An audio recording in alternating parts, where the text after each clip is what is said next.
क्या जी first question है। हाँ जी, सभी देखने वालों को वेरी गुड इवनिंग है जी। सभी का स्वागत है एसएनसी बठिंडा के ऑनलाइन प्लेटफॉर्म पे। तो आज अपन कार्डियोवैस्कुलर सिस्टम के जो इंपॉर्टेंट एमसीक्यूज हैं, जिनके बारे में इस तरह है कि एग्जाम में काफी बारी पूछे गए हैं और आगे भी इनके रिपीट होने की जो पॉसिबिलिटी है वो बढ़ रही है। ठीक है, क्योंकि जिस तरह से 200 के करीब जो क्वेश्चन है नॉर सेट पूछ रहे हैं, तो उनके पास लिमिटेड ही क्वेश्चन का जो पैटर्न है वो उसको घुमा फिरा के वही चीज वापस पूछ लेता है। तो अपन जो है आज उन्हीं क्वेश्चंस के ऊपर ज्यादा फोकस करेंगे जो क्वेश्चन पिछले एग्जाम्स के अंदर आ चुके हैं और आगे भी इनके आने की संभावना काफी है। तो ये हमारा फर्स्ट क्वेश्चन है जिसको लेके अब हम स्टार्ट कर रहे हैं कि what must the nurse do to determine a client's pulse pressure. कि अगर हमें किसी क्लाइंट का जो पल्स प्रेशर है उसको वहां पे देखना है या डिटरमाइन करना है या कैलकुलेट करना है या मेजर करना है, तो हम वहां पे किन चीजों के बारे में वहां पे बात करेंगे।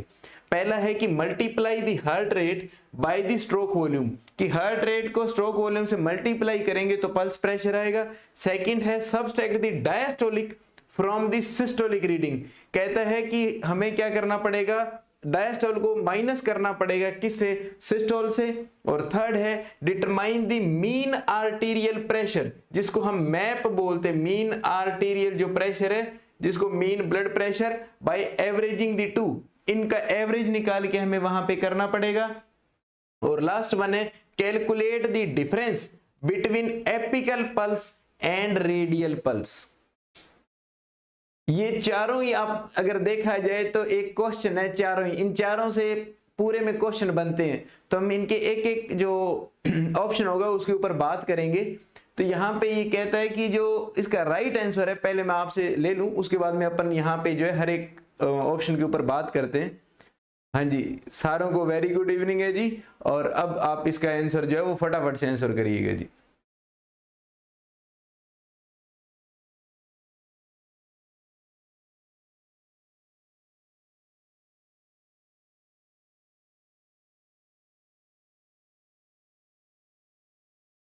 तो देखिएगा, जो ये फर्स्ट ऑप्शन बता रहे कि मल्टीप्लाई कर दो हार्ट रेट को किससे, स्ट्रोक वॉल्यूम से। तो ये कहता है कि जब हम स्ट्रोक वॉल्यूम को मल्टीप्लाई कर देते हैं हार्ट रेट से, तो ऐसा होता है, ये ऑप्शन गलत नहीं है कि स्ट्रोक वॉल्यूम को जब हम हार्ट रेट से मल्टीप्लाई करते हैं तो कुछ ना कुछ आएगा, लेकिन वो क्या आएगा, वो है कार्डियक आउटपुट।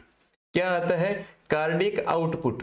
अब आपसे कोई पूछ ले कि कार्डियक जो आउटपुट है उसका फॉर्मूला कैलकुलेट करने का क्या है, तो आप बता सकते हो कि जब स्ट्रोक वॉल्यूम को हार्ट रेट से मल्टीप्लाई कर देते हैं तो वहां पे क्या जो आएगा हमारे पास, वो क्या हम मेजर करेंगे, वो है कार्डियक आउटपुट।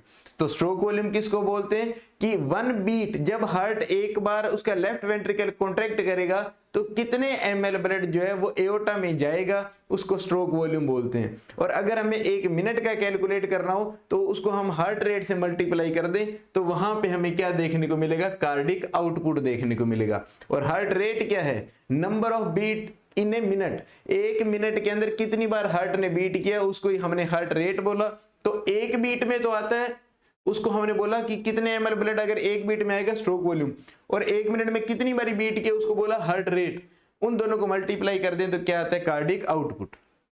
अब कहते हैं कि अगर हम सिस्टोलिक जो ब्लड प्रेशर है उसमें से डायस्टोलिक ब्लड प्रेशर को वहां पे माइनस कर दें तो वहां पे क्या चीज आएगा, या सबसेक्ट कर दे तो वहां पे क्या आएगा, तो जी आएगा पल्स प्रेशर। ये क्या आएगा, पल्स प्रेशर। तो अभी जितने भी साथियों ने बी आंसर किया उन सब का ये आंसर क्या है, राइट आंसर है कि बी जो है वो वहां पे पल्स प्रेशर को शो करेगा। तीसरा है मीन आर्टीरियल प्रेशर या मीन ब्लड प्रेशर, इन्होंने बोला है मैप, जिसको हम बोल देते हैं मीन आर्टीरियल प्रेशर के रूप में। तो ये मैप निकालने का जो फॉर्मूला है वो भी आपको आई थिंक आपको पता होगा। तो मैप का अगर हम देखें वहां पे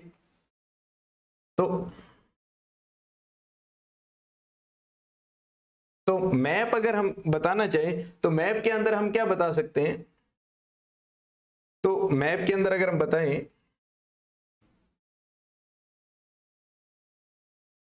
तो मैप के अंदर हम बता सकते हैं, मैप क्या है, मैप तो वो कहता है मैप को निकालने के हमारे पास दो फॉर्मूले वहां पे। एक तो वो कहता है कि वहां पे हम बोल सकते हैं, इसको हम अगर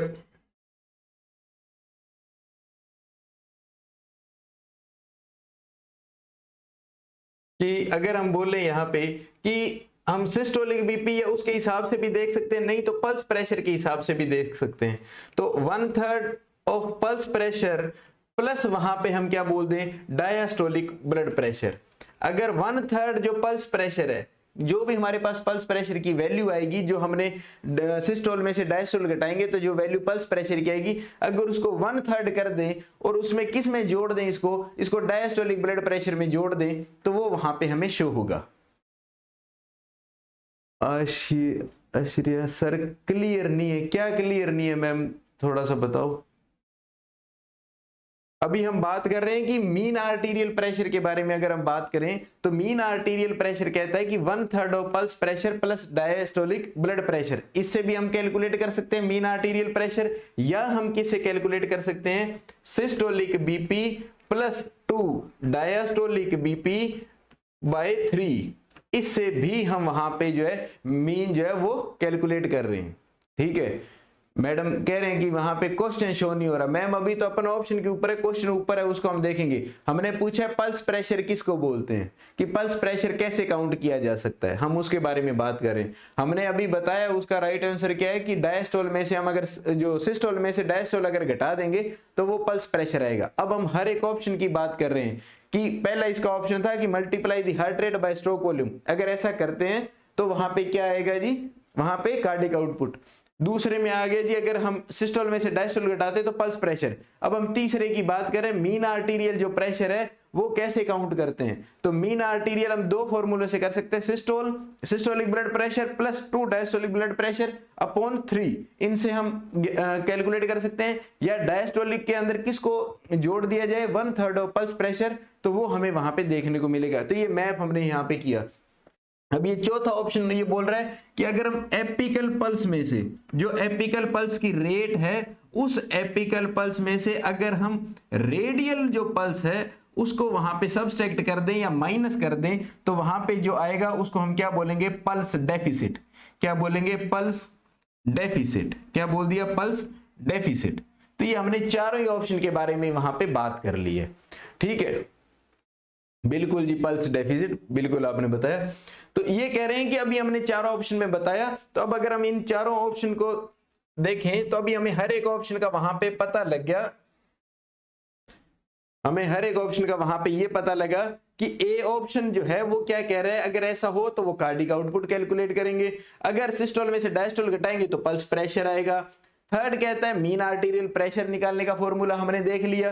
calculate the difference between apical and radical pulse, radial pulse. तो एपिकल पल्स में से रेडियल पल्स को हम अगर सबट्रैक्ट कर दें तो वहां पे हमें क्या मिलेगा, पल्स डेफिसिट। तो हमने ये चारों ऑप्शन के बारे में वहां पे बात कर ली।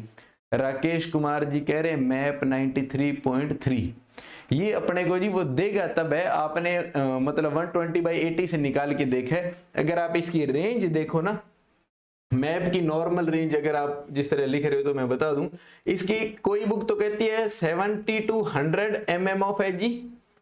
ठीक है, एक दो बुक इसको 70 से लेके 110 mm ऑफ एजी तक भी बोलती है। तो इन दोनों ही ऑप्शन में जो भी आपको वहां पे मिले वो वहां पे सही होगा। 70 to 100 और 70 to 110 भी दोनों ही ऑप्शन, अगर मान लो दोनों में से कोई भी ऑप्शन वहां पे हो तो वो सही होगा। हाँ जी पूजा मैडम जी, वेरी गुड इवनिंग आपको। तो ये है 70 to 100 जो नॉर्मल मान सकते हैं, या 70 to 110। इन दोनों ऑप्शन में से एक ऑप्शन अगर आपको वहां पे देखने को मिले, मैप का पूछे नॉर्मल रेंज, तो आप इसको बता सकते हो। अब अगर आपसे पूछ ले कि मीन आर्टीरियल प्रेशर का मतलब क्या है, तो वो कहता है कि एक कांस्टेंट जो सप्लाई है वो टिश्यू या सेल को ब्लड सप्लाई होने की, उसी को मीन आर्टीरियल प्रेशर बोलते हैं। कि जिस प्रेशर से जो ब्लड है वो हार्ट से सेल और टिश्यू तक जा रहा है वो एक कांस्टेंट रेट पे जाए। मीन का मतलब है एवरेज। जो एवरेज हम निकालेंगे तो वो एवरेज कहते हैं 70 to 110 के करीब जो है वो वहां पे नॉर्मल रहता है। कहता है अगर ये जो मीन आर्टीरियल प्रेशर है ये लेस देन 60 mm ऑफ एजी से कम चला जाए वहां पे, तो जो उसका टिश्यू जो परफ्यूजन है वो इंपेयर हो जाता है। टिश्यू या सेल को मिलने वाली ब्लड सप्लाई है वो क्या हो जाती है, वहां पे कॉम्प्रोमाइज हो जाती है, वहां पे इनएडिक्वेट हो जाती है। ये भी आप याद रख लेना। हाँ जी सैंडी कंबोज जी, बहुत बहुत गुड इवनिंग आपको। अब हम नेक्स्ट क्वेश्चन देखते हैं।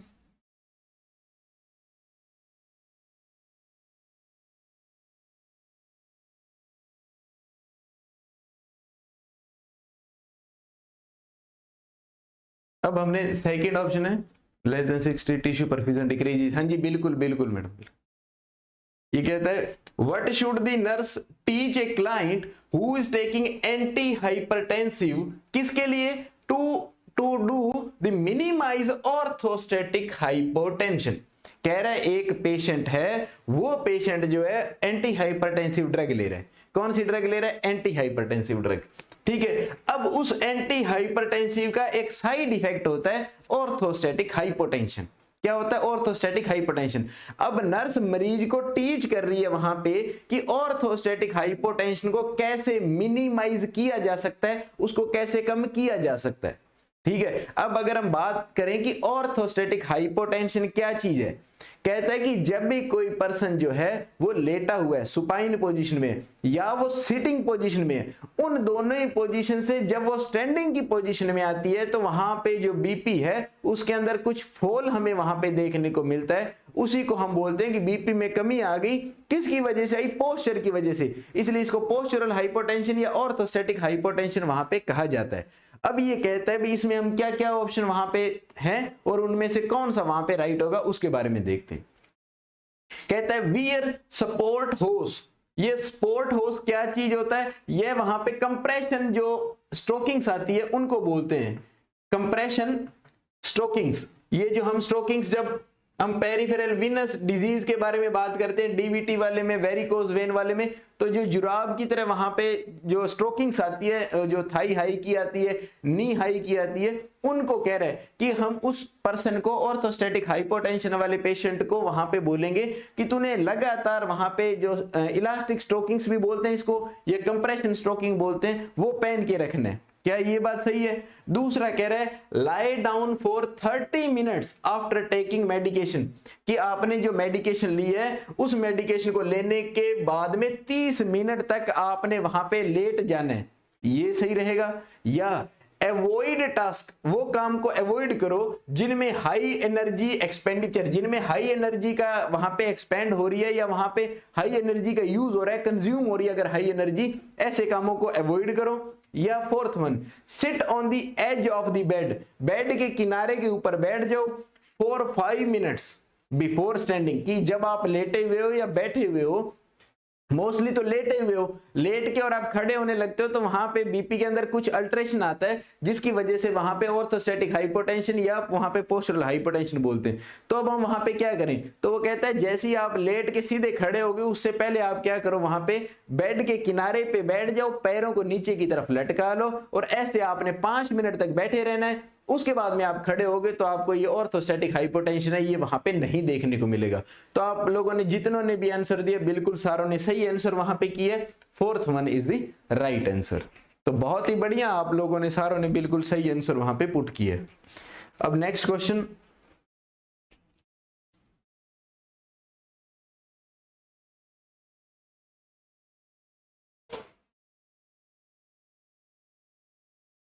ये कहता है, अब हम थर्ड क्वेश्चन की तरफ है कि frusemide is often used to treat hypertension. कहता है फ्रूसेमाइड को वहां पे यूज किया जाता है किसके लिए? हाइपरटेंशन के लिए। The reason for frusemide administration is, कहता है हाइपरटेंशन को ट्रीट करने के लिए वहां पे क्या देते हैं? फ्रूसेमाइड। लेकिन ये फ्रूसेमाइड हम जो उस पेशेंट में दे रहे हैं वो किस लिए दे रहे हैं? हमारा उसके पीछे लॉजिक है भी हम क्यों दे रहे हैं वो चीज।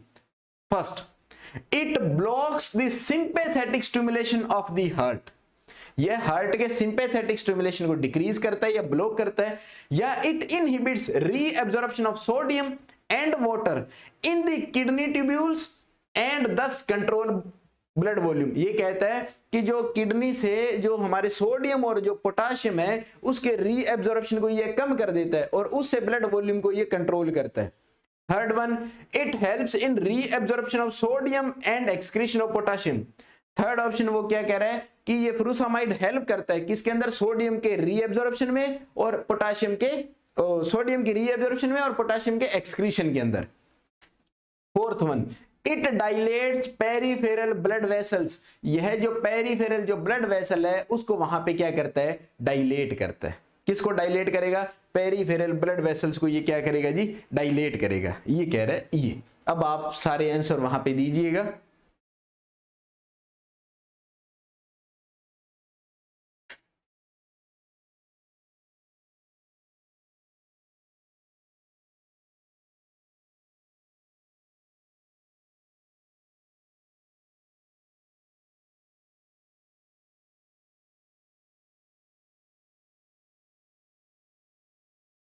तो अब अपन इनके बारे में हल्की सी बात कर लेते हैं। अब ये कहता है फ्रूसामाइड क्या चीज है। सबसे पहले तो हम इसके बारे में बात करें। फ्रूसामाइड जो है एक डाइयूरेटिक्स है। ये क्या है? डाइयूरेटिक्स। और डाइयूरेटिक्स में भी कई प्रकार की है। थाइजाइड डाइयूरेटिक्स है, उसके अलावा लूप डाइयूरेटिक्स है, उसके अलावा पोटाशियम डाइयूरेटिक्स है, इसके अलावा ऑस्मोटिक डाइयूरेटिक्स है। तो ये एक प्रकार से लूप डाइयूरेटिक्स है। ये कौन से क्लास की ड्रग है? लूप डाइयूरेटिक्स है। अब ये लूप है, लूप जो है वो हम इस किससे रिलेट करते हैं? लूप ऑफ हेनले से रिलेट करते हैं। किससे? Loop of Henle. अब ये लूप ऑफ हेनले कहां पाया जाता है? नेफ्रॉन का एक पार्ट है। और नेफ्रॉन किसका जो स्ट्रक्चरल एंड फंक्शनल यूनिट है? किडनी की। अब ये कहता है कि किडनी का जो नेफ्रॉन है, नेफ्रॉन के जो लूप ऑफ हेनले उसके ऊपर वहां पे एक्शन करेगा कौन? फ्रूसामाइड। कौन एक्शन करेगा जी? फ्रूसामाइड। अब ये कहता है कि ये जो एक्शन करेगा वो उसका मैकेनिज्म ऑफ एक्शन क्या है, ये किस तरह से वहां पे जो है वो अपना फंक्शन करेगा। तो ये कहता है यह किडनी से क्या करा देगा? जो सोडियम है एंड जो वाटर है, ठीक है, उसके रीएब्जॉर्प्शन को कम करा देगा, स्टॉप करा देगा, डिक्रीज कर देगा या इनहिबिट कर देगा। किसको? सोडियम और वाटर के रीएब्जॉर्प्शन को। सोडियम और जो वाटर है उसका रीएब्जॉर्प्शन फ्रूसामाइड क्या करा देगा? कम करा देगा, रोक देगा। अब जब वहां पे किडनी से वापस ब्लड में अगर कोई चीज आती है उसको हम रीएब्जॉर्प्शन कहते हैं। हम कह रहे हैं रीएब्जॉर्प्शन ये डिक्रीज करा देगा। इसका मतलब अब जो किडनी से, नेफ्रॉन से जो चीज आगे की तरफ यूरिन के रास्ते बाहर जाएगी उसको हम अगर ब्लड में ले लेते हैं तो रीएब्जॉर्प्शन, अगर नहीं लेते और वो सीधी बाहर जा रही है उसको बोल दिया वहां पे कि वो एक्सक्रीट हो जाएगी यूरिन के रास्ते। हम कह रहे हैं ये रीएब्जॉर्प्शन को क्या करा देगा? डिक्रीज। इसका मतलब ये ब्लड में वापस किसको नहीं लेगा? सोडियम को और वाटर को। जब सोडियम और वाटर हमारे शरीर से बाहर जाएंगे तो यह डिक्रीज ब्लड वॉल्यूम कर देगी जी। क्या कर देगी? Decrease blood volume. और जब ब्लड वॉल्यूम वहां पे डिक्रीज हो जाएगा तो आपको पता है कि जो ब्लड वॉल्यूम के डिक्रीज होते ही प्री लोड डिक्रीज हो जाएगा। प्री लोड के डिक्रीज होते ही वहां पे stroke volume decrease, cardiac output decrease. और जब कार्डिक आउटपुट डिक्रीज हो जाएगा तो वहां पे क्या डिक्रीज हो जाएगा? बीपी वहां पे है वो डिक्रीज हो जाएगी। यह काम है फ्रूसामाइड का। ठीक है, अब हम यहां पे देखते हैं कि अगर किसी पेशेंट के अंदर फ्रूसामाइड चल रही है, अगर किसी पेशेंट में फ्रूसामाइड चल रही है तो हम वहां पे किन किन चीजों का वहां पे ध्यान रखेंगे। तो वो कहता है अगर किसी पेशेंट में फ्रूसामाइड वहां पे चल रही है तो हम वहां पे कौन से, वहां पे हमें ये अंदेशा रहेगा कि वहां पे किस तरह के वहां पे जो है हमें साइड इफेक्ट्स जो है वो देखने को मिल सकते हैं। अगर आपको याद हो तो आप एक दो वहां पे कमेंट के अंदर बताइएगा कि हमें वहां पे ये देखने को मिल सकते हैं। अपन यहाँ पे बात करते हैं कि कौन कौन से वहां पे देखने को मिलेंगे। तो पहला ये कहता है अगर ये फ्रूसामाइड की डोज ज्यादा चली जाए तो कोई भी एंटी हाइपरटेंसिव ड्रग है उसका मोस्ट वो साइन जो कॉमन साइड इफेक्ट है वो वहां पे रहेगा जी हाइपोटेंशन। कौन सा रहता है? हाइपोटेंशन। कौन सा रहेगा? हाइपोटेंशन। इसके अलावा यह जो है सोडियम को, इसके अलावा वाटर को, इसके अलावा पोटाशियम को, ठीक है, इन सब को, कैल्शियम को, मैग्नीशियम को, इन सब को हमारे किडनी के रास्ते, यूरिन के रास्ते वहां पे क्या करती है? बाहर निकालती है जी। ये जब शरीर से बाहर जाएंगे तो इनका ब्लड में लेवल क्या हो जाएगा? डिक्रीज। तो जब ब्लड में लेवल डिक्रीज हो जाएगा तो उनको हम अलग अलग टर्म के नाम से हम वहां पे उसको आइडेंटिफाई करते हैं। जिस तरह की अगर हम वहां पे बोले कि सोडियम का लेवल कम हो गया तो हम बोल सकते हैं वहां पे हाइपोनेट्रीमिया हो गया। ठीक है, इसके अलावा हम वहां पे पोटाशियम का बोले तो हाइपोकैलीमिया हो गया वहां पे। ठीक है, इसी तरह कैल्शियम भी वहां पे लॉस करेगा तो हाइपोकैल्सीमिया हो गया वहां पे। और कैल्शियम के साथ साथ मैग्नीशियम का भी ये लॉस करती है किडनी के रास्ते से तो हाइपोमैग्नीसीमिया हो गया वहां पे। ठीक है, तो ये इलेक्ट्रोलाइट्स वहां पे अगर हम देखें तो हमें एक तो सोडियम की कमी दिखेगी, पोटाशियम की कमी दिखेगी, कैल्शियम की और मैग्नीशियम की हमें वहां पे क्या दिखेगी? कमी। इसके अलावा हमने बताया था वो जो है वाटर का भी वहां पे क्या करा देती है? जो एक्सक्रीशन करवा देगी, रीअब्जॉर्ब को कम करेगी। जब वाटर का रीअब्जॉर्प्शन कम कर देगी तो हम वहां पे बोल सकते हैं कि पेशेंट में किसका डर रहेगा? वहां पे हाइपोवोलेमिया होने का डर रहेगा। किसका? हाइपोवोलेमिया होने का डर रहेगा पेशेंट के अंदर। ठीक है, और हाइपोवोलेमिया की वजह से हाइपोटेंशन वहां पे देखने को मिल जाएगा। अब ये कहता है कि ये बाकी सारों को तो कम करा रही है, लेकिन ये यूरिक एसिड के लेवल को बढ़ा देती है, इसलिए हम उसको बोलते हैं हाइपर यूरिसीमिया। क्या बोल देते हैं? Hyper uricaemia. यहां पे यूरिक एसिड का लेवल ब्लड में बढ़ जाएगा, जिसको हम बोलते हैं हाइपर यूरिसीमिया। तो यह बाकियों के लेवल को, चाहे सोडियम है, चाहे पोटाशियम है, चाहे वहां पे जो फ्लूइड वॉल्यूम है, चाहे कैल्शियम है, चाहे मैग्नीशियम, उन सबको ही कम करती है। यूरिन के रास्ते इनको बाहर भगा देगी सारों को, सिर्फ किसके लेवल को बढ़ाएगी? यूरिक एसिड का जो लेवल है वो वहां पे बढ़ जाएगा। अब यहाँ पे एक आधा इंपॉर्टेंट क्वेश्चन और आता है। एक आधा इंपॉर्टेंट क्वेश्चन ये आता है कि अगर आपने किसी पेशेंट के अंदर लेसिक्स या फ्रूसामाइड, एक ही बात है जी, फ्रूसामाइड को लेसिक्स के नाम से हम जानते हैं, ब्रांड नेम लेसिक के नाम से हम बहुत सारे जो है वो डायूरेटिक्स जो है पेशेंट के अंदर यूज भी करते हैं। तो ये कहता है कि अगर हम किसी पेशेंट में बहुत ही फास्ट वहां पे क्या लगा दें, वो कहता है कि हम लेसिक्स लगा दें, तो ये कहता है ये हमारी ऑटोटॉक्सिसिटी कोज करता है। बिल्कुल सिमरनजीत मैडम, बिल्कुल सही बता रहे हो आप, शाबाश। तो आपने मेरे जो रेगुलर जो अपनी एसएनसी की क्लास चल रही है उसको आपने बहुत अच्छे से लगाया, तो आपको ये चीज पता है।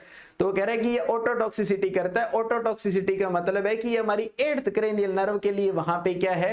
टॉक्सिक है। अगर हमने बहुत फास्ट वहां पे क्या लगा दिया? फ्रूसामाइड। जब हमने किसी के अंदर फास्ट फ्रूसामाइड लगा देंगे तो वो डीफनेस कोज कर सकती है। ये क्वेश्चन कई बार एग्जाम में पूछा हुआ है कि वहां पे अगर फ्रूसामाइड बहुत फास्ट लगा दें हम उसको, तो वो क्या कोज करती है? ऑटोटॉक्सिसिटी। या वो पूछ लेती है कौन सी क्रेनियल नर्व को वहां पे इफेक्ट करती है? 8th क्रेनियल नर्व को, जो वेस्टिबुलोकोक्लियर नर्व है। इसके अलावा ऐसा भी पूछा जा सकता है कि वो क्या कोज करती है? डीफनेस कोज करती है। क्या कोज करती है? डीफनेस। एक बात अगर कोई पूछ ले कि यह जो है कौन से विटामिन की कमी करती है, तो ये अगर लंबे समय तक किसी के अंदर लेसिक्स चल रहा है तो वो थायामीन की डेफिशिएंसी कर देती है। किसकी डेफिशिएंसी कर देती है? थायामीन की।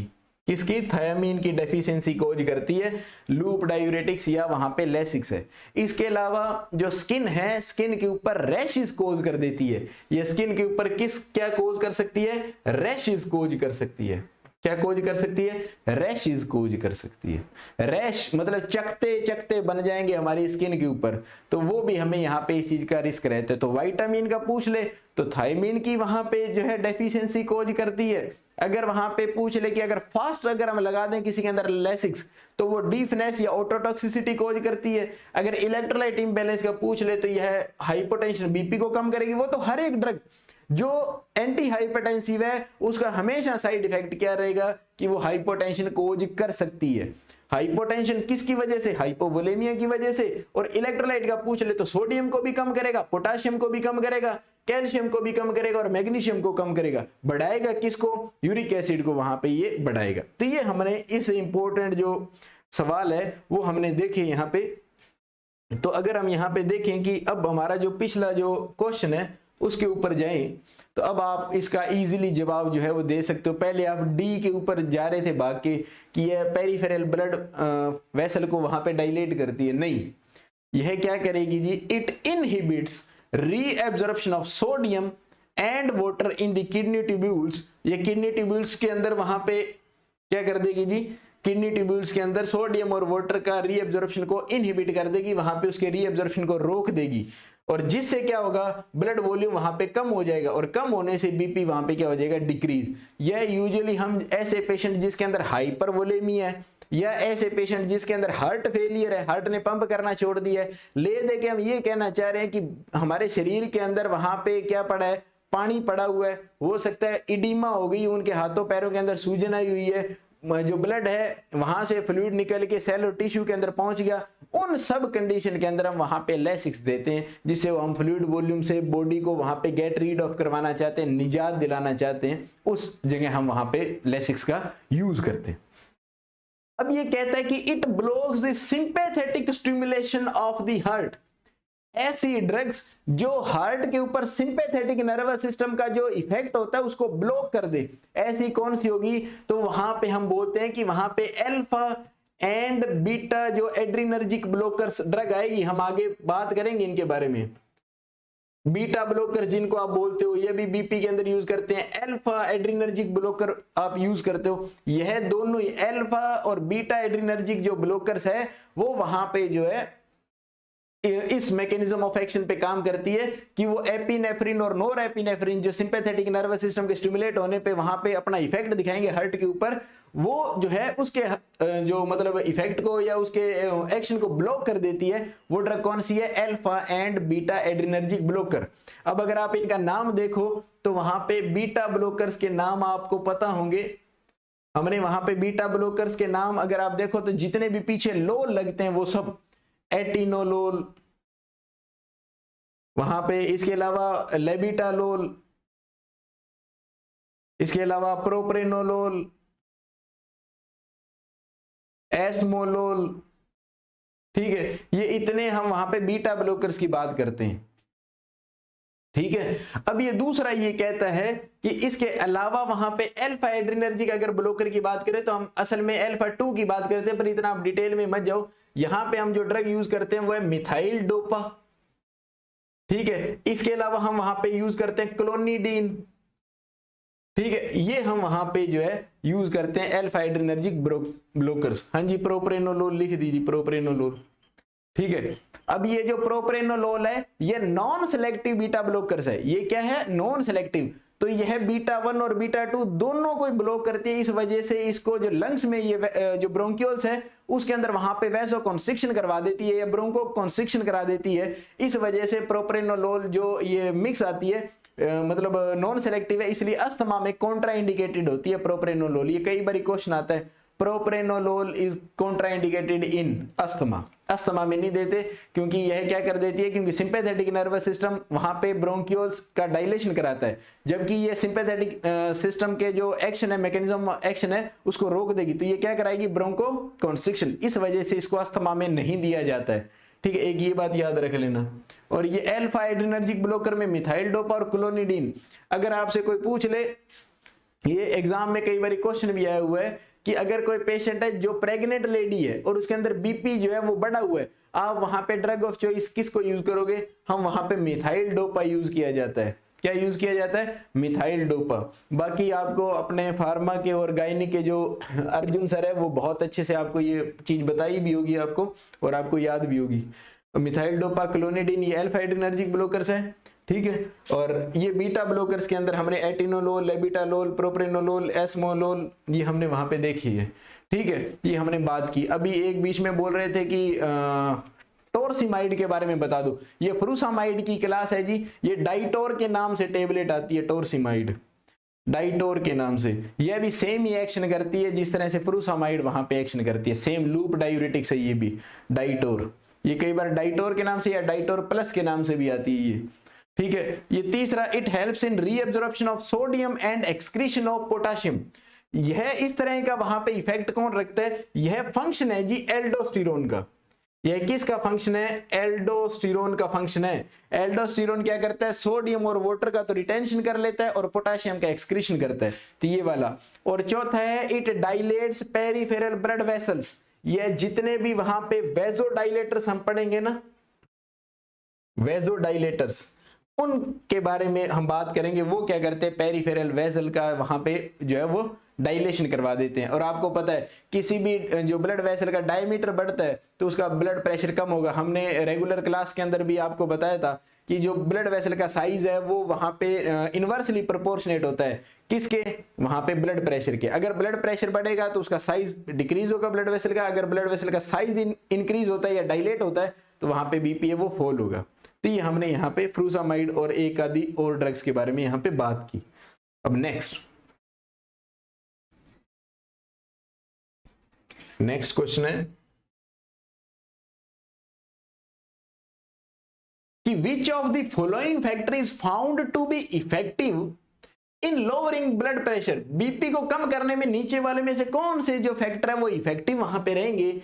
And reducing cardiovascular risk factor. कहते हैं नीचे दिए गए जो ये ऑप्शंस हैं उनमें ऐसा कौन सा ऑप्शन होगा जो वहां पे इफेक्टिवली काम करेगा? किसके अंदर? एक तो कार्डियोवैस्कुलर सिस्टम के अंदर जितनी भी डिजीजेज है, कोरोनरी आर्टरी डिजीज है, एंजाइना, एमआई, उन सब का रिस्क फैक्टर को कम करेगा और बीपी को कम कर सकता है। इन चारों में से कौन सा ऐसा ऑप्शन है जिनसे हम बीपी भी कम करवा सकते हैं और कार्डियोवैस्कुलर सिस्टम के जो डिजीज है उनके रिस्क को भी कम किया जा सकता है? पहला इंप्लीमेंटिंग लाइफस्टाइल मॉडिफिकेशन, हम अगर लाइफस्टाइल का मॉडिफिकेशन जो है वो चेंज कर दे उससे। दूसरा, रेड्यूसिंग एनवायरमेंटल स्ट्रेसर, जो एनवायरमेंट के अंदर स्ट्रेस है उसको अगर हम वहां पे रिलीव कर दें। तीसरा, इंक्रीजिंग डाइटरी फैट, अगर हम फैट जो है वो डाइट में ज्यादा लेने लग जाएं। चौथा, मेंटेनिंग रूटीन लाइफस्टाइल प्रैक्टिस, या हम जो रूटीन आपका और मेरा जो रूटीन चल रहा है उसी को अगर हम मेंटेन करें तो हम वहां पे जो है बीपी को भी कंट्रोल कर सकते हैं, और चौथा, कार्डियोवैस्कुलर रिस्क फैक्टर को भी कम कर सकते हैं। बिल्कुल सारे जने आंसर करिएगा जी।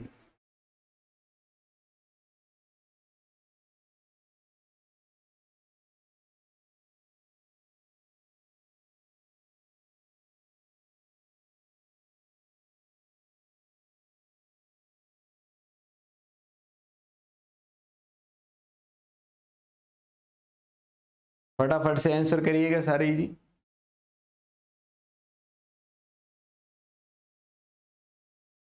अब आप मेरी बात को समझना जी, अगर हम चाहे बीपी को कंट्रोल करने की बात करें, चाहे हम वहां पे जो है कार्डियोवैस्कुलर रिस्क फैक्टर को कंट्रोल करने की बात करें, दोनों ही सेम ही रहते हैं जी, क्योंकि बीपी भी एक रिस्क फैक्टर है वहां पे कार्डियोवैस्कुलर डिजीज होने के लिए। जो हम वहां पे कोरोनरी आर्टरी डिजीज बोलते हैं उसके अंदर बोल दो, चाहे इस्चेमिक हार्ट डिजीज बोल दो, उसके अंदर भी रिस्क फैक्टर ही रहता है। कौन? हाइपरटेंशन। तो जिनसे हम हाइपरटेंशन को कंट्रोल कर सकते हैं, सेम उन्हीं से ही हम किसको कंट्रोल कर सकते हैं? कोरोनरी आर्टरी डिजीज, या वाइडली अगर बोले तो हम बोल सकते हैं कार्डियोवैस्कुलर जो रिस्क फैक्टर है उसको भी कंट्रोल कर सकते हैं। पहली चीज, अगर हम लाइफ स्टाइल में चेंज वहां पे दें, जो हमने लाइफ स्टाइल में चेंज लाने के लिए हमें बोला है, अगर हम वैसा चेंज लेके आए तो कर सकते हैं क्या? रेड्यूसिंग एनवायरमेंटल स्ट्रेसर, जो एनवायरमेंट में स्ट्रेस है, चाहे वहां पे मेंटल स्ट्रेस है, चाहे फिजिकल स्ट्रेस है, सोशल स्ट्रेस है, स्पिरिचुअल स्ट्रेस है, स्ट्रेस हर एक लेवल का है। जिस प्रकार हमारे हेल्थ के एस्पेक्ट है, उन सारे एस्पेक्ट के अंदर स्ट्रेस का हमें लाइफ के अंदर वहां पे सामना करना पड़ता है। थर्ड है, फैट इंक्रीज करने से होगा क्या?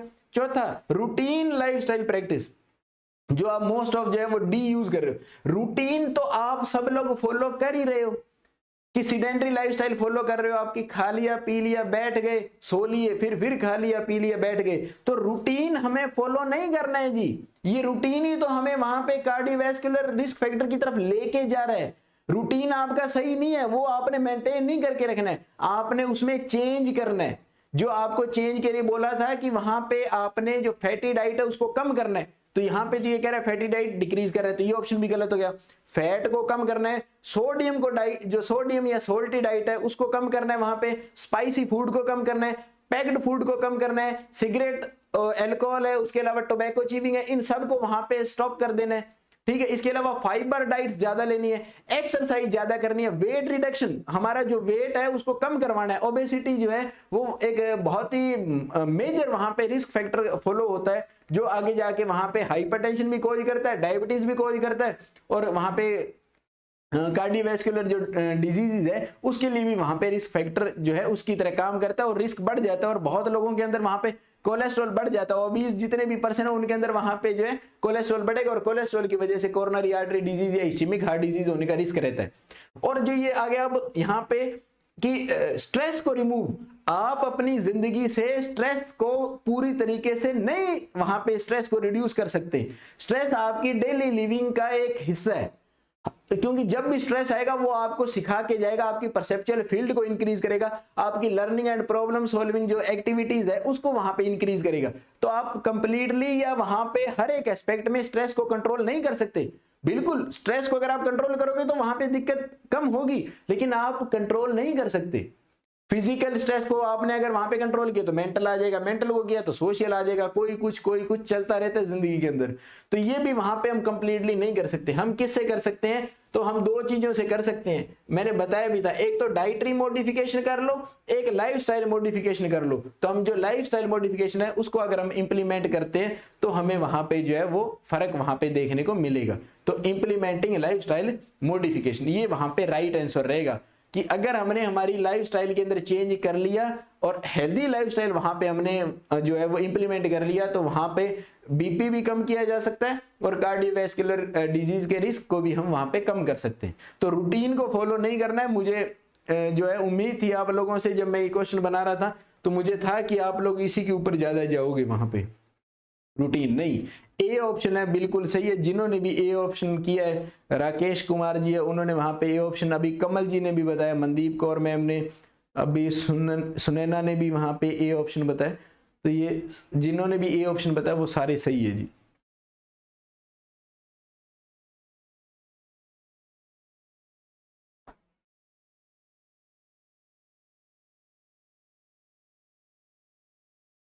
अब नेक्स्ट क्वेश्चन इंपॉर्टेंट क्वेश्चन और अच्छा क्वेश्चन है जी।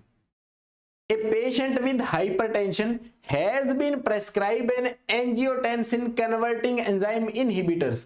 कौन सी होगी? ACE inhibitors। ACE inhibitors ये दिया है, और इसके साथ साथ उन्होंने क्या दिया है? Loop diuretics. कौन सा दिया है? Loop diuretics. लूप डायूरेटिक्स में कौन कौन सी आ जाएगी? फ्रूसेमाइड है, टॉर्सिमाइड है, ये सब आ जाएगी। ये प्रेस्क्राइब किया है किसके लिए? हाइपरटेंशन के लिए।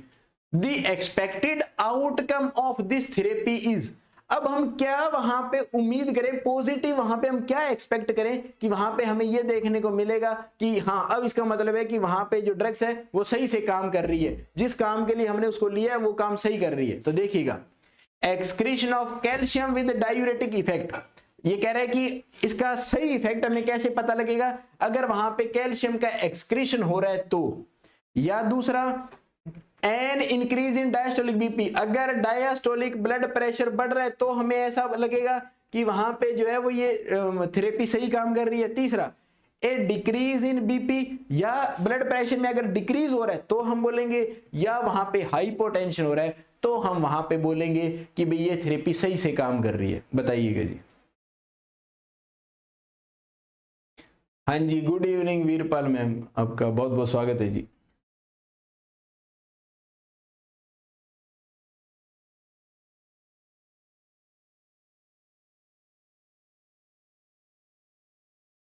हाँ जी, सारे आंसर करिएगा जी इसका।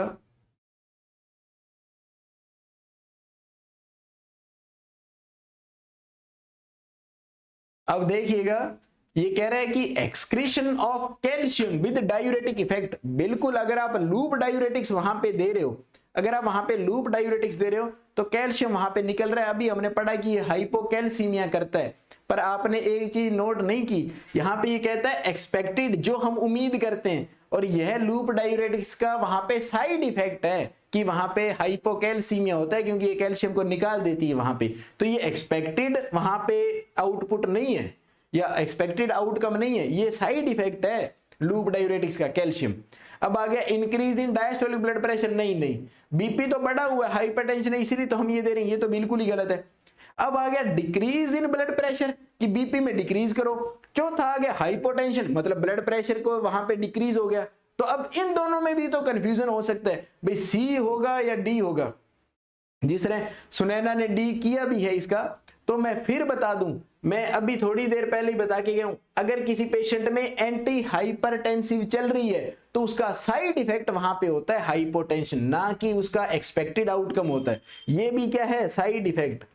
असल में हम देते क्यों हैं? बीपी को डिक्रीज करने के लिए। अब इस बात को समझिएगा, इनमें फर्क क्या है। अगर किसी पर्सन का वहां पे ब्लड प्रेशर है वो 140/90 है, ठीक है, हाँ, हाइपोटेंशन कॉम्प्लिकेशन नहीं है मैडम, साइड इफेक्ट है। अगर किसी के अंदर एंटी हाइपरटेंसिव चल रही है तो उसका साइड इफेक्ट होता है कि वो हाइपोटेंशन कर सकता है। अब बात को समझिएगा, अगर 140/90 वहां पे बीपी था, हमने वहां पे लूप डायूरेटिक्स और एसी इनहिबिटर दोनों दिए, अब वहां पे जो बीपी है वो 116/74 वहां पे आ गया, 116/74 वहां पे बीपी आ गया। कितना आ गया? 116/74, 116/74 बीपी आ गया। इसका मतलब यह बीपी क्या हो गया? डिक्रीज हो गया, ए डिक्रीज इन ब्लड प्रेशर। ये बात तो सही है। हाइपोटेंशन किसको बोलेंगे? जब वहां पे ब्लड प्रेशर 100 से कम चला जाएगा, तब। यहां पे 100 से कम है नहीं, हाइपोटेंशन कब होगा? जब 100 से कम चला जाएगा। और ये क्या है? साइड इफेक्ट है। तो इसका सही आंसर क्या आएगा? यह बीपी के अंदर डिक्रीज करता है, ना कि हाइपोटेंशन करता है। हाइपोटेंशन नहीं करता, ये हाइपोटेंशन साइड इफेक्ट है। हाइपोटेंशन भी साइड इफेक्ट है, कैल्शियम को बाहर निकालेगा तो उसके कारण हाइपोकैल्सीमिया होगा, वो भी साइड इफेक्ट है। यह बिल्कुल ही गलत है। तो इसका राइट आंसर हो जाएगा ए डिक्रीज इन ब्लड प्रेशर, हाँ जी, साइड इफेक्ट, बिल्कुल सही अवीरपल। ठीक है, अब नेक्स्ट क्वेश्चन। तो ये क्वेश्चन याद रखना है, ऐसे क्वेश्चन पूछे जाते हैं।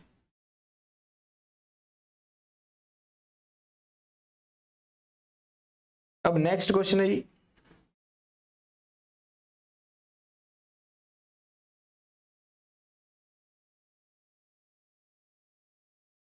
क्वेश्चन है a patient with hypertension is receiving डिल्टियाजिम।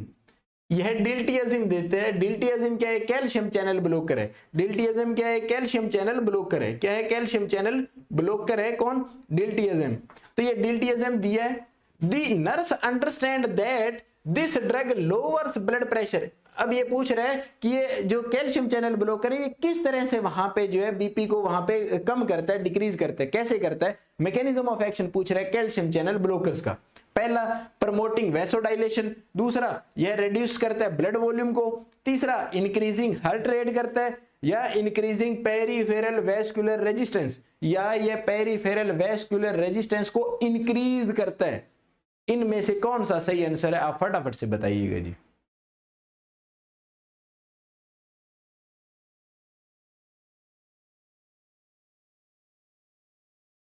फटाफट से आंसर बताइएगा जी सारे जने।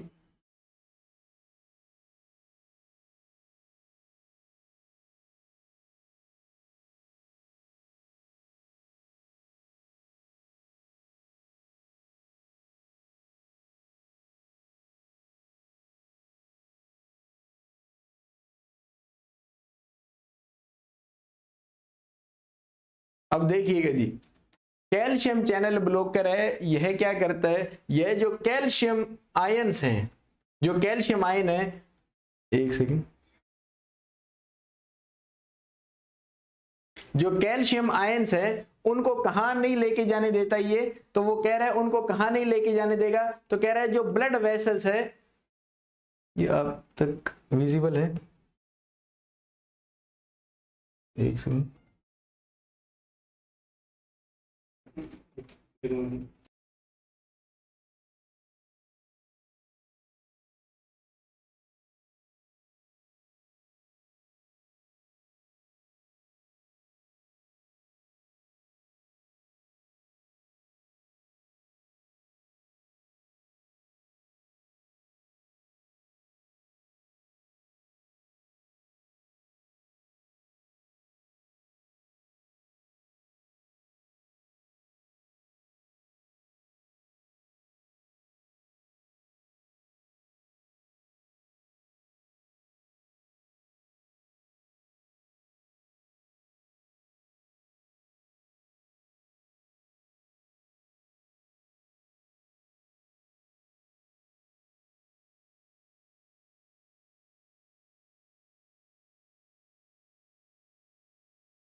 अब देखिएगा, हाँ जी हाँ जी, वो थोड़ा सा टेक्निकल इशू हो गया था। अब देखिएगा, ये कह रहा है कि अगर डिल्टियाजिम अगर हम किसी पेशेंट में दे रहे हैं कैल्शियम चैनल, तो उसका मैकेनिज्म ऑफ एक्शन वो पूछ रहा था। ठीक है, तो अब ये कहता है कि ये क्या करता है, ये जो कैल्शियम आयन है इनको, जो ये ब्लड वेसल है इसके अंदर इसकी एंट्री को रोकता है। यहाँ पे जो स्मूथ मसल्स पाई जाती है ब्लड कैपिलरीज के अंदर, उनको कॉन्ट्रैक्शन और रिलैक्सेशन के लिए वहां पे क्या चाहिए? वहां पे कैल्शियम चाहिए। क्या चाहिए? कैल्शियम। अब ये कैल्शियम की एंट्री को वहां पे ब्लड वेसल में जाने से रोक देगा। जाने से रोकेगा तो ये उसके वहां पे कौन जो उसका ब्लड वेसल का जो इलास्टिसिटी है उसको वहां पे इंक्रीज करवा देगा। वहां पे अगर तो ब्लड वेसल में अगर कैल्शियम जा रहा है तो वो वेजो कॉन्स्ट्रिक्शन वहां पे करवाती है, लेकिन अगर ये नहीं जा पा रहा तो वो क्या करवाएगी, वेजो डाइलेशन। क्या कराएगी, वेजो डाइलेशन। तो ब्लड वेसल के ऊपर इसका क्या रोल रहता है कैल्शियम चैनल ब्लॉकर का, कि ये वेजो डाइलेशन कराती है। ये क्या कराती है, वेजो डाइलेशन। दूसरी बात, अगर हम हार्ट के ऊपर इसका इफेक्ट देखें, कैल्शियम चैनल ब्लॉकर अगर हमने दिया है, कैल्शियम चैनल ब्लॉकर के अंदर निफिडिपिन है, निकार्डियापिन है, एम्लोडिपिन है, ये जितनी भी डिपिन वहां पे लग रही है वो सारी क्या है, कैल्शियम चैनल ब्लॉकर्स है। तो कहता है हार्ट के ऊपर ये क्या करती है, ये हार्ट का वर्कलोड को डिक्रीज कर देती है। हार्ट के वर्कलोड को क्या कर देगी, डिक्रीज। तो हमने बोल दिया डिक्रीज वर्कलोड। तो calcium channel blocker decrease workload करती है। अब वर्कलोड को कैसे डिक्रीज करेगी, तो ये कहता है यह डिक्रीज कॉन्ट्रैक्टिलिटी कर देती है। इसको डिक्रीज कर देगी कॉन्ट्रैक्टिलिटी को। कॉन्ट्रैक्टिलिटी का मतलब है फोर्स ऑफ कॉन्ट्रैक्शन, जो हार्ट का फोर्स ऑफ कॉन्ट्रैक्शन है उसको डिक्रीज कर देगी। और दूसरा यह डिक्रीज कर देगी हार्ट रेट को। किसको डिक्रीज कर देगी, हार्ट रेट को। जब हार्ट रेट भी डिक्रीज होगी और फोर्स ऑफ कॉन्ट्रैक्शन डिक्रीज हो गया तो वहां पे ये कार्डिक आउटपुट को भी डिक्रीज करेगी, और कार्डिक आउटपुट के डिक्रीज होने की वजह से वहां पे क्या होगा, बीपी भी डिक्रीज होगा। तो ऐसे पेशेंट जिनके अंदर कैल्शियम चैनल ब्लॉकर चल रहा है उन पेशेंटों में आपको बीपी जो है वो डिक्रीज देखने को मिलेगा, हार्ट रेट भी डिक्रीज देखने को मिलेगी, और वहां पे क्या डिक्रीज देखने को मिलेगा, फोर्स ऑफ कॉन्ट्रैक्शन जिसको हमने कॉन्ट्रैक्टिलिटी बोला वो भी, और इन सब की वजह से वहां पे कार्डिक आउटपुट डिक्रीज और उसकी वजह से बीपी डिक्रीज। तो हार्ट के ऊपर इसका ये इफेक्ट है, और ब्लड वेसल के ऊपर ये वेजो डाइलेशन कोज करती है, कैल्शियम को वहां पे आने के लिए रोकती है। हार्ट में भी यही सेम है कि ये मायोकार्डियम में कैल्शियम की एंट्री को बंद करवा देती है, और कैल्शियम ही मसल कॉन्ट्रैक्शन के लिए जरूरी है। तो ये उसके फोर्स ऑफ कॉन्ट्रैक्शन को डिक्रीज करेगा, फोर्स ऑफ कॉन्ट्रैक्शन को वहां पे डिक्रीज करेगा, उसके साथ साथ यह हार्ट रेट को भी डिक्रीज करेगा। इस वजह से अगर किसी पेशेंट में डिल्टियाजेम चल रही है, दूसरी एम्लोडिपिन और वगैरह ये चल रही है, उस पेशेंट में उसका जो साइड इफेक्ट है उसके अंदर आपको ब्रेडिकार्डिया देखने को मिलेगा जी। क्या देखने को मिलेगा, ब्रेडिकार्डिया एंड हाइपोटेंशन। याद रखना, ब्रेडिकार्डिया और हाइपोटेंशन, क्योंकि इसने कैल्शियम की एंट्री को वहां पे रोक दिया। इस वजह से अगर आप इसको बोलो तो ये नेगेटिव आइनोट्रोपिक्स है, नेगेटिव क्रोनोट्रोपिक्स है, और इस ये जो वेलोसिटी है या जो इंपल्स है उसकी स्पीड को भी क्या करती है, डिक्रीज करती है। इसलिए ये वहां पे क्या है, निगेटिव ड्रोमोट्रोपिक है। ये तीनों ही है वहां पे, ध्यान रखना। अगर आपसे कोई पूछ लिया जाए तो यह वर्कलोड कम करती है, कैसे, फोर्स ऑफ कॉन्ट्रैक्शन। ऐसी ड्रग्स जो फोर्स ऑफ कॉन्ट्रैक्शन को डिक्रीज करे उनको हमने क्या नाम दिया था, निगेटिव आइनोट्रोपिक्स। क्या नाम दिया था, निगेटिव आइनोट्रोपिक्स। तो ये क्या है, नेगेटिव आइनोट्रोपिक है। दूसरा, ये हार्ट रेट को कम करती है, जो ड्रग्स हार्ट रेट को कम करते हैं उनको बोलते हैं नेगेटिव वहां पे क्रोनोट्रोपिक्स। क्या बोलेंगे, नेगेटिव क्रोनोट्रोपिक्स। और जो ये इलेक्ट्रिकल करंट जा रहा है ऐसे नोड से एवी नोड से पुरकिंजे फाइबर्स तक जा रहा है, उसको जो भी ड्रग्स कम करे उनको हम क्या बोल देंगे, निगेटिव ड्रोमोट्रोपिक्स। क्या बोल देंगे, निगेटिव ड्रोमोट्रोपिक्स। तो ये तीनों ही काम करती है। यह जो इलेक्ट्रिकल एक्टिविटी है उसको भी डिक्रीज कराएगी, हार्ट रेट को भी डिक्रीज करेगी, और फोर्स ऑफ कॉन्ट्रैक्शन को डिक्रीज करेगी। इसलिए इसको नेगेटिव आइनोट्रोपिक, नेगेटिव क्रोमोट्रोपिक और नेगेटिव ड्रोमोट्रोपिक वहां पे हम इसको बोलते हैं। तो ये भी चीज आपने याद रखना। ब्लड वेसल का ये साइज इंक्रीज, उसके ल्यूमेन का साइज इंक्रीज करा देगी जिससे वेसोडाइलेशन होगा। और आपको पता है जब भी किसी भी ब्लड वेसल का साइज इंक्रीज होगा, जो ब्लड वेसल है उसका साइज इंक्रीज होगा तो उसका बीपी क्या होगा, डिक्रीज। ये दोनों ही वहां पे इनवर्सली प्रोपोर्शनेट होते हैं। ये चीज आपको बताई हुई है, तो जिन्होंने भी रेगुलर क्लास उनको ये चीज क्लियर है। तो यहाँ पे इसका राइट आंसर जाएगा प्रमोटिंग वेजो डाइलेशन वहां पे। Next question,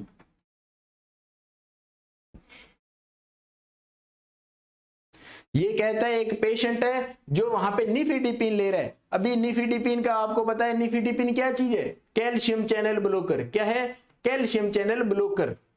calcium channel blocker है ये, ठीक है, निफिडिपिन। तो नर्स वहां पे क्लाइंट को क्या समझाएगी कि तू बीपी चेक किया कर मंथली। भाई मंथली तू क्या चेक किया कर, बीपी। दूसरा, तू परफॉर्म किया कर डेली वेट्स, आप वेट वहां पे उठाने की कोशिश करो। तीसरा, इंस्पेक्ट्स गम डेली, वो जो अपने मसूड़े हैं उनको रोज आपने चेक करने। और fourth one, limit intake of green leafy vegetables, जो हरी पत्तेदार सब्जियां हैं जिस तरह वहां पे पालक वगैरह है, इन सब चीजों को वहां पे कम खाओ। इन चारों में से कौन सा ऑप्शन वो वहां पे बोलेगी?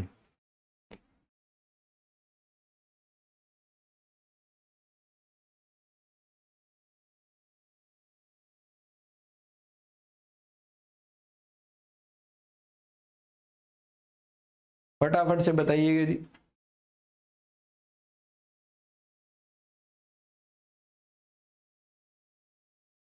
अगर किसी पेशेंट में निफिडिपिन चल रही है तो हम वहां पे क्या बोलेंगे पेशेंट को कि बीपी है वो मंथली चेक करो, या परफॉर्म करो डेली वेट, डेली आप जो वेट है वो चेक करो, ठीक है, या आप वहां पे गम्स को डेली देखो, या वहां पे ग्रीन लीफी वेजिटेबल्स है उसको वहां पे कम खाओ। तो जिस तरह से आप लोगों से उम्मीद थी आप लोगों ने उसी तरह से आंसर किया है। अगर किसी पेशेंट में निफिडिपिन चल रही है तो ऐसा नहीं है कि वहां पे मंथली वहां पे चेक करेंगे, एक महीने में एक बार बीपी चेक कराना सही रहेगा अगर किसी पेशेंट में चल रहा है, नहीं, बहुत फ्रीक्वेंटली हमें चेक कराना पड़ता है। हम यूजुअली तो उनको बोलते हैं कि वहां पे हफ्ते में 2 या 3 बार बीपी चेक करवाया करो, फिर धीरे धीरे बोलते हैं हफ्ते में कम से कम 1 बार तो जरूर चेक कराया करो, या कोई सिम्टम आए तो चेक कराया करो। तो यह बहुत लेट है, हर महीने में 1 बार ये सही बात नहीं है। परफॉर्म डेली वेट्स, आप वेट चेक करो, ये बात सही है कि वहां पे वेट में इंक्रीज हो सकता है, वेट में चेंज, लेकिन कोई बहुत ज्यादा नहीं होगा वहां पे, और बहुत लंबे समय तक चलेगी तब होगा। यह भी क्वेश्चन गलत, ऑप्शन गलत है कि डेली वेट, उसमें भी कोई बहुत ज्यादा नहीं, वेट इंक्रीज होगा लेकिन वो तो 6 महीने साल लेने के बाद में हल्का सा कोई 1-2 किलो बाहर बढ़ सकता है। थर्ड आ गया, इंस्पेक्ट गम्स डेली, कहता है वहां पे मसूड़ों को देखना चाहिए, बिल्कुल सही बात है। इस निफिडिपिन का एक साइड इफेक्ट होता है जिंजीवल हाइपरप्लेजिया, जिंजीवल हाइपरप्लेजिया, ये क्या करती है, मसूड़ों में ब्लीडिंग कोज कर देती है, जो गम्स है उसमें ब्लीडिंग, तो गम ब्लीडिंग जिसको बोलते हैं, गम ब्लीडिंग, तो ये जिंजीवल हाइपरप्लेजिया जो है वो कोज करती है। याद रखना, पूछा गया क्वेश्चन है, पीजीआई ने पूछा हुआ ये क्वेश्चन कि एक पेशेंट में निफिडिपिन अगर चल रहा है तो उस पेशेंट में क्या चीज चेक करेंगे, हम वहां पे जो है उसका डेली जो है उसको बोलेंगे कि तूने क्या चेक करना है, वहां पे जो है वो गम्स को चेक करना है, ठीक है, ये वहां पे उसका एक साइड इफेक्ट होता है निफिडिपिन का, याद रखना। और limit intake of green leafy vegetable, नहीं, ये तो बढ़ाते हैं हम तो बोलते हैं कि भाई तू खाया कर, ये कम नहीं करना। तो इसका राइट आंसर जाएगा जो है वो गम्स को डेली देखना है वहां पे, ये जिंजीवल हाइपरप्लेजिया करती है निफिडिपिन, याद रखना ये बात। नेक्स्ट, ये भी इंपॉर्टेंट क्वेश्चन है और आप बिल्कुल सही करोगे, मुझे पूरी उम्मीद है। A client being treated for hypertension reports a persistent hacking cough, लगातार वहां पे हैकिंग कफ मतलब वहां पे ड्राई कफ, खांसी जो है, सूखी खांसी जो है वो वहां पे पेशेंट में लंबे समय से देखने को मिल रही है। What class of antihypertensive should the nurse identify as a possible cause of this response when reviewing a list of this client's medication? कहता है एक ऐसा पेशेंट जिसके अंदर वहां पे एंटी हाइपरटेंसिव चल रही है और उस पेशेंट में वहां पे बहुत लंबे समय से सूखी खांसी दिख रही है, क्या यह किसी पर्टिकुलर एंटी हाइपरटेंसिव के कारण वहां पे देखने को मिलेगा? अगर ऐसी बात है तो वो कौन से टाइप की क्लास होगी, वो ये पूछ रहे हैं। ACE inhibitors, thiazide diuretics, calcium channel blockers या एंजियोटेंसिन रिसेप्टर ब्लॉकर्स, बताइएगा जी। वीरपाल मैम ने अपना क्वेश्चन ऑप्शन चेंज कर दिया, ठीक है, और बाकी सारों ने देखिएगा। ये एसी इनहिबिटर्स का वहां पे साइड इफेक्ट है मोस्ट कॉमन, वहां पे बिल्कुल सारों ने सही बताया, याद रखना, हाँ जी याद रखना। एसी इनहिबिटर वहां पे 2 पर्टिकुलर वहां पे साइड इफेक्ट देखने को इसके मिलेंगे ही मिलेंगे वहां पे। एक तो उसको वो बोलेगा ड्राई परसिस्टेंट कफ, या इसने क्या बोल दिया, परसिस्टेंट हैकिंग कफ, भाई हैक मतलब सूखी खांसी टाइप आती है वो। दूसरा इसका टेस्ट है वो डिक्रीज हो जाता है अगर कोई लंबे समय से क्या ले रहा है वहां पे एंटी हाइपरटेंसिव में भी कौन सी, एसी इनहिबिटर। तो डिमिनिश टेस्ट सेंसेशन, ये दो आपने याद रखने ही रखने हैं जी वहां पे,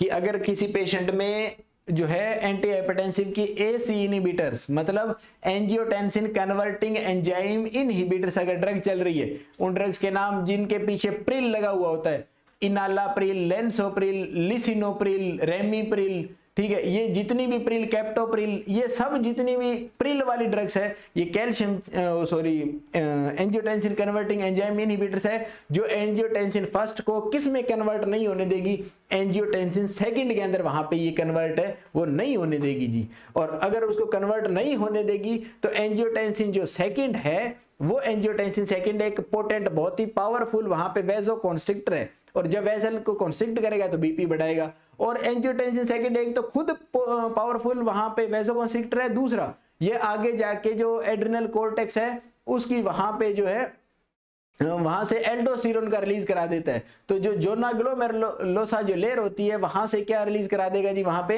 ये एल्डोस्टेरोन। और एल्डोस्टेरोन क्या करता है वहां पे, एक तो वो खुद भी पोटेंट वेसोकॉन्स्ट्रिक्टर है, दूसरी बात यह सोडियम और वाटर का रीअब्जॉर्ब करा लेगा और किडनी से वहां पे एक्सक्रीशन करा देगा पोटाशियम का। तो वाटर और सोडियम के आने से ब्लड वॉल्यूम बढ़ गया तो सिस्टोलिक बीपी बढ़ जाएगा, और दूसरा वो पोटेंट वो वेसोकॉन्स्ट्रिक्टर है, एक तो एल्डोस्टेरोन खुद और दूसरा एंजियोटेंसिन सेकंड, तो ये दोनों मिलके वहां पे डायस्टोलिक बीपी बढ़ाएंगे और सिस्टोलिक भी बढ़ाएंगे। अगर हमने फर्स्ट को सेकंड में बनने ही नहीं दिया, उस क्लास को बोलते हैं ACE inhibitor, angiotensin converting enzyme inhibitors, और वो बीपी को वहां पे जो है वो डिक्रीज कराती है, और वो बीपी को डिक्रीज कराएगी तो उसका एक साइड इफेक्ट वहां पे मोस्ट प्रोबेबली जो एग्जाम में पूछा जाता है वो है ड्राई परसिस्टेंट कफ, या वहां पे आप बोल सकते हो परसिस्टेंट हैकिंग कफ, और दूसरा वो कई बार ये भी पूछ लेता है डिमिनिश टेस्ट सेंसेशन, कि अगर किसी पेशेंट में एंटी हाइपरटेंसिव चल रही है और उसका टेस्ट है वो डिक्रीज हो गया है, वो बोल रहा है मेरे को टेस्ट का सेंसेशन कम आ रहा है, तो उन पेशेंटों में कौन से टाइप की वहां पे क्लास की ड्रग चल रही होगी, एसीई इनहिबिटर्स वहां पे जो है वो चल रही होगी। तो ये चीज हमने यहाँ पे जो है वो बात की है। अब नेक्स्ट क्वेश्चन,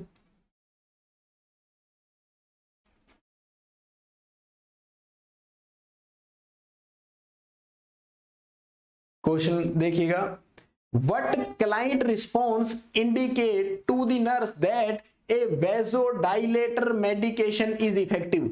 इन चारों में कौन सा वहां पे रिस्पॉन्स देखने पे नर्स को लगेगा कि जो आपने वेसोडाइलेटर वहां पे ड्रग दी थी, जो वेसल को डायलेट किया था, वो बहुत अच्छे से वहां पे काम कर रही है, वो ड्रग कौन सी होगी। अगर वहां पे पल्स रेट डिक्रीज हो जाती है कितने से, 1110 से कहां तक पहुंच जाती है, 75 पे, पहले 1110 थी अब 75 आ गई, तो आप बोल सकते हो क्या अभी वेसोडाइलेटर वहां पे इफेक्टिव है।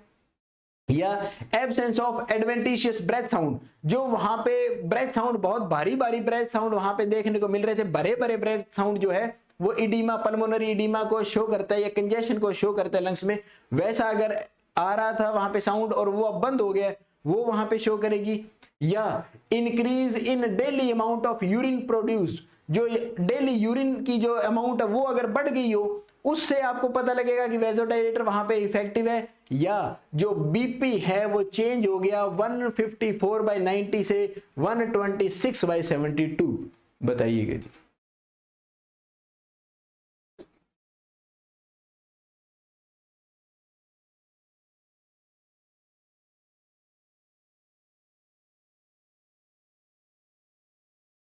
बिल्कुल सारे आप जो है वो सही आंसर कर रहे हो, डी ऑप्शन सही है।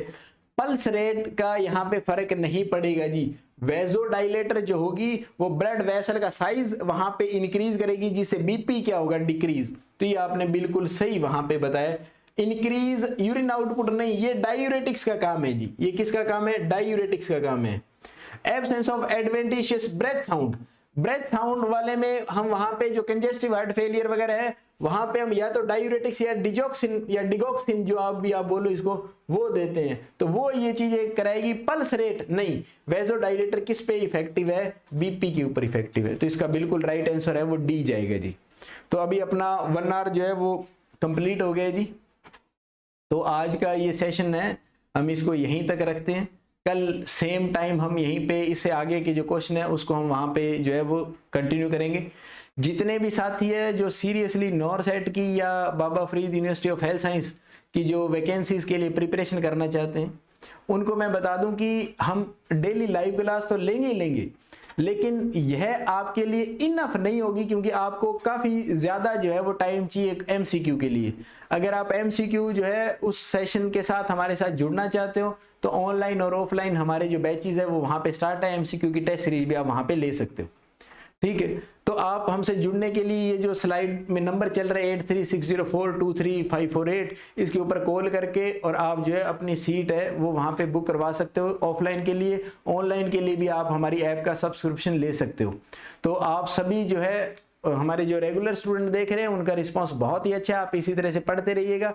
और हम इसको जो है ऐप के अंदर भी पूरी एमसीक्यू सीरीज जो है वो कार्डिक सिस्टम के भी अपलोड कर रहे हैं, और इसके अलावा यहाँ पे भी जो है वो लाइव सेशन यहाँ पे चलेगा। तो आप सभी लोगों का हमारे साथ जुड़ने के लिए बहुत बहुत धन्यवाद। और आपको अगर ये क्लास अच्छी लगी है तो आप इसको लाइक करिएगा और आगे अपने फ्रेंड्स तक शेयर करिएगा इस क्लास के लिंक को स्टेटस बना के, और जो आप व्हाट्सएप पे भी वहाँ पे अपने फ्रेंड के साथ शेयर कर सकते हैं। तो आई होप आपको ये क्लास पसंद आई होगी और आप इसको आगे शेयर भी करेंगे और जो है इसको स्टेटस भी लगाएंगे। ऐसी मैं आपसे उम्मीद करता हूँ। कल फिर अपन जो है 5 बजे इससे आगे के सेशन के बारे में बात करेंगे। तब तक के लिए आपका बहुत बहुत धन्यवाद। नमस्कार।